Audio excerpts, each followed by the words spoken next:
여러분은 혹시 10년을 함께 산 사람이 거짓말쟁이였다면 어떻게 하시겠어요? 오늘 제가 들려드릴 사연은 10년 동거 후 알게 된 충격적인 진실에 관한 이야기입니다. 안녕하세요. 오늘은 42세 자영업자 이승민님의 사연입니다. 10년 동거. 결혼은 안 했지만 사실혼 관계나 다름없었습니다. 그런데 어느 날 갑자기 승민아, 나 사실 유부녀야.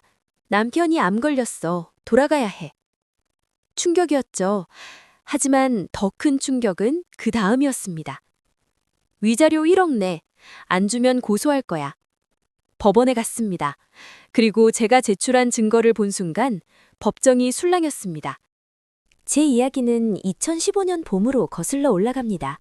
저는 32살이었어요. 작은 카페를 운영하고 있었죠. 어서 오세요. 손님들이 하나둘 들어왔습니다. 그때 한 여자가 들어왔어요. 긴 생머리, 키 165cm 정도. 예쁜 사람이었습니다. 아메리카노 하나 주세요. 네, 잠시만 기다려주세요. 커피를 만들어 드렸어요. 여기 있습니다. 감사합니다. 여자가 웃었어요. 그 미소가 참 예뻤습니다. 다음 날도 그 다음 날도 그 여자가 왔어요. 또 오셨네요? 네, 커피가 맛있어서요. 고맙습니다. 일주일쯤 지났을까요? 혹시 이름이 뭐예요? 여자가 물었어요. 저요? 이승민이에요. 저는 한지우예요. 지우씨, 반갑습니다. 그렇게 우리는 가까워졌습니다. 한 달쯤 지나서 제가 먼저 고백했어요.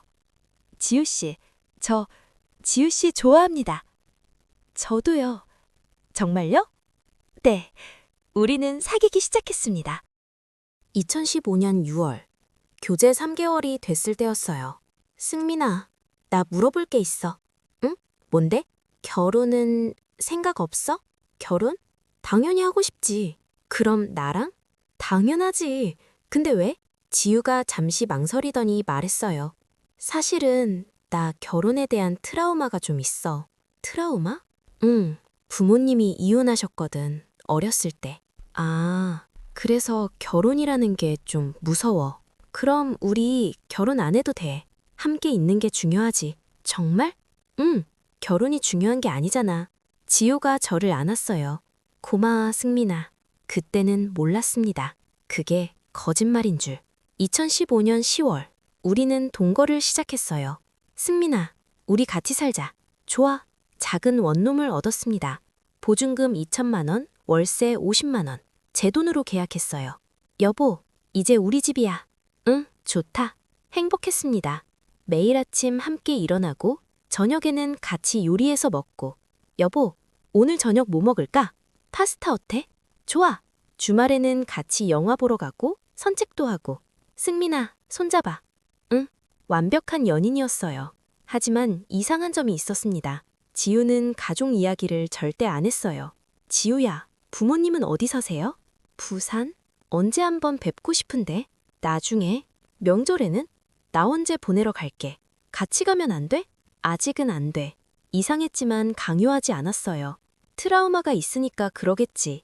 2016년, 저는 카페를 하나 더 열었어요. 장사가 잘 됐거든요. 여보, 2호점 열었어. 우와, 축하해. 이제 돈 좀 벌 것 같아. 그러게, 대단해. 수입이 늘었습니다. 한 달에 500만 원 정도. 여보, 이사 가자. 더 큰 집으로. 정말? 응. 전세 1억짜리 투룸으로 이사했어요. 여보, 여기 넓다. 그치? 이제 편하게 살 수 있어. 지우는 일을 하지 않았어요. 여보, 취직 안 할 거야? 난 집에서 살림할게. 그래? 좋아. 저는 지우를 믿었습니다. 함께 있는 것만으로도 행복했으니까요. 하지만 지우에게는 이상한 습관이 있었어요. 전화를 받을 때 항상 밖으로 나갔습니다. 여보, 전화 왔어. 응, 잠깐만. 지우가 베란다로 나갔어요. 문을 닫고 통화했습니다. 알았어. 나중에 연락할게. 10분쯤 지나서 들어왔어요. 누구였어? 친구? 무슨 친구? 고등학교 친구. 그래, 의심하지 않았어요. 그때는. 2017년. 저는 3호점을 열었어요. 사업이 잘 됐거든요. 여보, 이제 우리 좀 여유로워졌어. 그러게, 대단해. 해외여행 갈까? 난 괜찮아. 왜? 가고 싶지 않아? 난 국내가 좋아. 그래? 그럼 제주도 갈까? 좋아. 제주도 3박 4일 여행을 갔어요. 행복한 시간이었습니다. 하지만 한 가지 이상한 게 있었어요. 지우가 사진 찍는 걸 싫어했거든요. 여보, 사진 찍자. 난 괜찮아. 왜? 예쁜데. 난 사진 찍는 거 싫어해. 그래? 여행 내내 사진을 거의 못 찍었어요. 뭔가 이상한데? 하지만 넘어갔습니다. 2018년. 우리는 동거 3년 차가 됐어요. 승민아, 우리 벌써 3년이야. 그러게, 시간 빠르다. 행복해? 당연하지. 너는? 나도. 우리는 안정적인 관계를 유지했습니다. 싸움도 거의 없었어요. 여보, 저녁 뭐 먹을까? 오늘은 내가 해줄게. 진짜? 뭐 해줄 건데? 비빔밥. 오, 좋아. 일상은 평화로웠습니다. 하지만 지우는 여전히 가족 이야기를 안 했어요. 여보, 명절인데 부모님 안 보러 가? 난 괜찮아. 혼자 두기 미안한데. 괜찮아. 난 여기서 쉴래. 추석, 설날, 모든 명절을 저 혼자 고향에 다녀왔어요. 부모님이 물으셨습니다. 승민아, 지우는 왜 안 왔어? 지우 부모님이 부산이라서요. 그래도 한 번쯤 보고 싶은데. 나중에 데려올게요. 거짓말이었습니다. 지우는 절대 부모님을 만나려 하지 않았거든요. 2019년 여름. 친구들이 모임을 했어요. 승민아, 오랜만이다. 그래, 다들 잘 지냈어? 너 여자친구 있다며? 데려와봐. 지우는 오늘 바빠서. 맨날 바쁘네. 우리 한 번도 못 봤잖아. 미안. 사실 지우가 거절했거든요. 승민아, 난 친구들 만나는 거 별로야. 왜? 난 사람 많은데 불편해. 그래도 한 번쯤은. 싫어. 난 안 걸래. 저는 지우의 의견을 존중했어요. 성격이 내성적인가 보다. 하지만 점점 이상했습니다. 지우는 저의 지인들을 절대 만나지 않았어요. 부모님도 친구들도 카페 직원들도. 왜 항상 피하는 거지?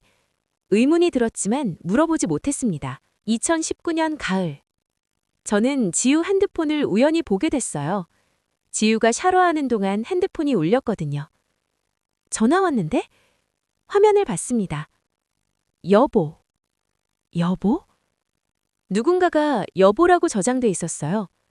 순간 가슴이 철렁했습니다. 설마. 하지만 지우가 나왔어요. 누구 전화 왔어? 친구. 전화 안 받아? 나중에 할게. 그날 밤 잠이 안 왔어요. 여보라고 저장된 사람이 누구지? 혹시 남자친구? 아니야, 설마. 스스로를 달랬습니다. 2020년 초 코로나가 터졌어요. 카페 장사가 안 됐습니다. 여보, 매출이 반토막 났어. 그래? 걱정되네. 이러다 망하는 거 아닐까? 괜찮을 거야. 지우는 무관심했어요. 제 사업이 힘든데도 별로 신경 쓰지 않았습니다. 3월쯤 지우가 이상하게 행동하기 시작했어요. 외출이 잦아졌거든요. 여보, 어디가? 병원. 병원? 어디 아파? 아니, 그냥 검진. 같이 갈까? 괜찮아, 혼자 갈게. 일주일에 2~3번씩 나갔습니다.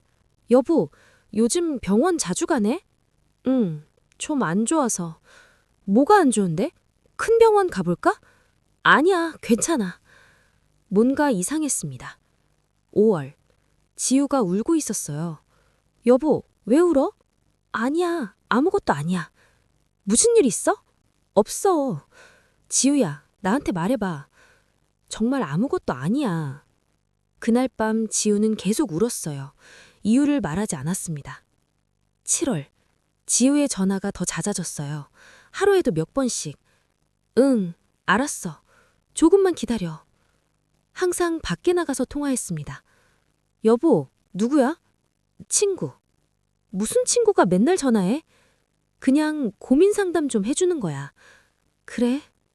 믿을 수밖에 없었어요. 9월, 결정적인 사건이 있었습니다. 지우가 일주일 동안 집을 비웠어요. 여보, 어디가? 친구가 많이 힘들어해서 좀 다녀올게. 일주일이나? 미안해. 알았어. 조심해서 다녀와. 일주일 동안 연락이 거의 없었어요. 문자 몇 통이 전부. 잘 있어. 나 괜찮아. 곧 들어갈게. 뭔가 이상해. 일주일 후 지우가 돌아왔어요. 눈이 퉁퉁 부어 있었습니다. 여보, 많이 울었어? 응. 친구 무슨 일 있었어? 가족이 돌아가셨어. 그랬구나. 힘들었겠다. 응. 지우는 그날 밤 내내 울었어요. 저는 안아주기만 했습니다. 하지만 의심이 들기 시작했어요. 정말 친구 일일까? 아니면 다른 이유가? 11월, 지우가 또 일주일을 비웠습니다. 여보, 또 가야 해? 응, 미안해. 무슨 일인데? 친구가 또 힘들어해서. 그래. 이번에도 연락이 거의 없었어요. 돌아온 지우는 더 말이 없었습니다. 여보, 괜찮아? 응. 뭔가 힘든 일 있으면 말해. 아니야. 더 이상 묻지 못했어요. 뭔가 큰 비밀이 있는 것 같았지만 말하고 싶지 않은 것 같았거든요. 2021년 3월, 동거 6년차, 어느 날 저녁이었어요. 승민아, 나 할 말 있어. 지우가 심각한 표정으로 말했습니다. 응? 뭔데? 앉아. 응. 뭔가 중요한 이야기인 것 같았어요. 지우가 한참을 망설이더니 입을 열었습니다. 승민아, 미안해. 왜? 무슨 일인데? 나 사실은... 응? 유부녀야. 뭐? 귀를 의심했어요. 뭐라고? 나 유부녀야. 남편이 있어. 지금 농담하는 거지? 아니야, 진짜야. 머리가 하얘졌습니다. 무슨 소리야? 미안해, 승민아. 6년 동안 숨겼어. 6년을? 응. 손이 떨렸어요. 왜 말 안 했어? 말할 수 없었어. 왜? 저는 소리를 질렀습니다. 지우가 울기 시작했어요. 남편이 암에 걸렸어. 뭐? 작년에 암 진단 받았어. 말기야. 그래서? 이제 얼마 못 산대. 곁에 있어줘야 해. 그래서 나는? 미안해. 헤어져야 할 것 같아. 가슴이 무너졌습니다. 6년을? 6년을 속인 거야? 미안해. 미안하다고 끝이야? 승민아, 나가. 뭐? 나가. 당장 나가. 승민아, 나가라고. 저는 문을 열었어요. 지우가 울면서 나갔습니다. 문을 닫고 주저앉았어요. 이게 뭐야? 6년. 6년을 함께 살았는데 모든 게 거짓말이었습니다. 다음 날 지우한테서 문자가 왔어요. 승민아, 미안해. 나도 힘들었어. 용서해 줄 수 없을까? 저는 답장하지 않았습니다. 일주일 후 지우한테서 전화가 왔어요. 승민아. 응? 뭐? 만나자. 할 말 있어. 더 이상 할 말 없어. 부탁이야. 딱 한 번만. 알았어. 카페에서 만났습니다. 지우가 앉아 있었어요. 왔어? 응. 무슨 할 말인데? 지우가 서류를 꺼냈습니다. 이게 뭐야? 위자료 청구서야. 뭐? 1억 원. 내가 6년 동안 당신과 산 대가야. 미쳤어? 미친 거 아니야. 당신이 나를 유혹했잖아. 뭐라고? 나는 유부녀인데 당신이 계속 접근해서 어쩔 수 없이 동거했어. 이게 무슨 소리야? 그러니까 위자료 내. 안 그러면 고소할 거야. 너 정말... 2주 안에 1억 초. 안 주면 법적 조치 취할게. 지우가 일어나서 나갔어요. 저는 멍하니 앉아 있었습니다. 이게 현실인가? 집에 돌아와서 저는 생각했어요. 뭔가 이상해. 정말로 남편이 있을까? 다음 날, 저는 조사를 시작했습니다. 먼저 지우의 주민등록을 확인해 봤어요. 한지우. 주소는? 지우가 말한 주소와 달랐습니다. 부산이 아니라 서울이네? 그 주소로 가봤어요. 아파트였습니다.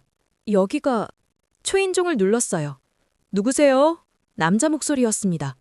택배입니다. 아, 잠깐만요. 문이 열렸어요. 40대 중반쯤 돼 보이는 남자였습니다. 택배요? 전 시킨 거 없는데. 죄송합니다. 잘못 찾아왔네요. 저는 황급히 돌아왔어요. 정말 남편이 있구나. 하지만 뭔가 이상했어요. 남자는 멀쩡해 보였습니다. 암 말기라고 했는데? 다음 날, 저는 그 아파트 앞에서 기다렸어요. 아침 8시쯤, 그 남자가 나왔습니다. 정장을 입고 출근하는 모습이었어요. 출근을? 암 말기 환자가? 저는 뒤를 따라갔어요. 남자는 지하철을 타고 강남으로 갔습니다. 회사 건물에 들어갔어요. 회사를 다니네? 뭔가 이상했습니다. 암 말기 환자가 회사를 다닐 수 있을까? 저는 사설 탐정을 고용했어요. 한지우라는 사람 조사해주세요. 어떤 내용을요? 결혼 여부, 남편 정보, 병력. 알겠습니다. 일주일 정도 걸릴 겁니다. 일주일 후, 탐정한테서 보고서를 받았어요. 조사 결과입니다. 파일을 열어봤습니다. 자녀가 있어? 네, 2명입니다. 남편은? 건강합니다. 암 이력 없습니다. 뭐? 현재 대기업 과장으로 재직 중입니다. 거짓말이었구나. 모든 게 거짓말이었습니다. 남편이 암에 걸렸다는 것도 자녀가 없다는 것도 모두 거짓이었어요. 추가로 이 여성을 과거에도 비슷한 일을 했습니다. 비슷한 일? 다른 남성과 동거한 적이 있습니다. 3년 정도. 뭐? 그때도 위자료를 받고 헤어졌습니다. 얼마를? 5천만 원. 이 여자가... 지우는 상습범이었습니다. 저는 변호사를 찾아갔어요. 변호사님, 도와주세요. 무슨 일이신가요? 모든 걸 설명했습니다. 6년 동거, 유부녀였다는 사실, 위자료 1억 청구. 증거는 있으신가요? 네, 여기 있습니다. 탐정 보고서를 보여줬어요. 변호사님이 확인했습니다. 이건 명백한 사기네요. 사기요? 네, 이 여성은 처음부터 계획적으로 접근한 겁니다. 그럼 제가 위자료 안 내도 되나요? 당연하죠. 오히려 원고님이 손해배상을 청구해야 합니다.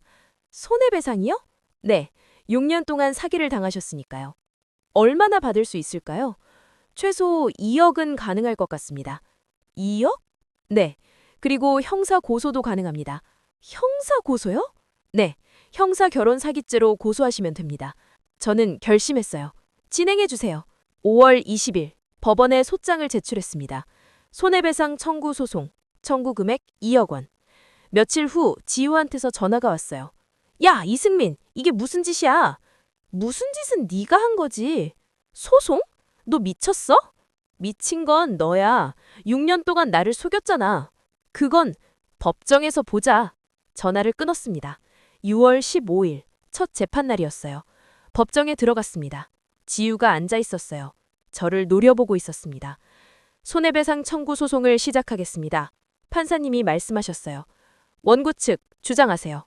제 변호사님이 일어났습니다. 네, 판사님. 피고 한지우는 유부녀임을 숨기고 원고와 6년간 동거했습니다. 계속하세요. 피고는 저런 사기를 목적으로 계획적으로 접근했으며 원고에게 위자료 1억을 요구했습니다. 증거가 있습니까? 네, 여기 있습니다. 탐정 보고서를 제출했어요. 판사님이 확인했습니다. 피고 측 반론 있습니까? 지우 변호사가 일어났어요. 판사님, 원고가 피고를 유혹했습니다. 유혹? 네.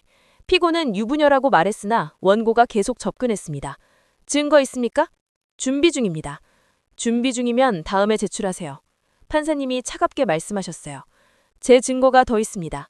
제 변호사님이 추가 자료를 제출했어요. 피고는 과거에도 동일한 수법으로 다른 남성과 동거하고 위자료를 받았습니다. 뭐? 지우 얼굴이 굳었어요. 3년 동거 후 5천만 원을 받았습니다. 법정이 술렁였습니다. 이는 상습적 결혼 사기입니다. 판사님이 지우를 쳐다봤어요. 피고, 사실입니까? 그건 대답하세요. 네. 다음 재판은 7월 20일입니다. 7월 20일, 두 번째 재판이었습니다. 판사님이 판결을 내렸어요. 피고는 명백히 사기 행위를 했습니다. 원고에게 손해배상금 2억 원을 지급하라. 그리고 형사처벌을 위해 검찰에 송치하겠습니다. 땅, 땅, 땅. 망치 소리가 울렸어요. 저는 이겼습니다. 지우는 고개를 숙이고 울고 있었어요. 법정을 나왔습니다. 축하합니다. 변호사님이 말씀하셨어요. 감사합니다. 8월, 지우는 2억 원을 갚았습니다.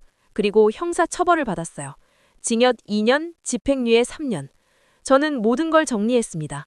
우리가 살던 집을 빼고 새로운 곳으로 이사 갔어요. 지금은 2025년 12월 25일입니다. 그로부터 4년이 지났어요. 저는 여전히 카페를 운영하고 있고 새로운 사람을 만나 결혼 준비 중입니다. 진짜 사랑하는 사람이에요. 지우는 잘 모르겠습니다. 다시는 만나지 않았으니까요. 여러분은 어떻게 생각하시나요? 6년을 속인 사람, 용서할 수 있을까요? 왜 6년이나 저랑 산 건지, 저를 정말 좋아하긴 했었는지 사실 아무것도 이해가 안 됩니다. 하지만 그저 과거에 묻고 그 시간들을 잊고 싶은 마음뿐입니다.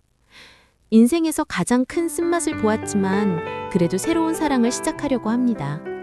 속았지만 믿고 싶었던 그 마음은 사랑을 하고 싶은, 사랑받고 싶은 본능이 아닐까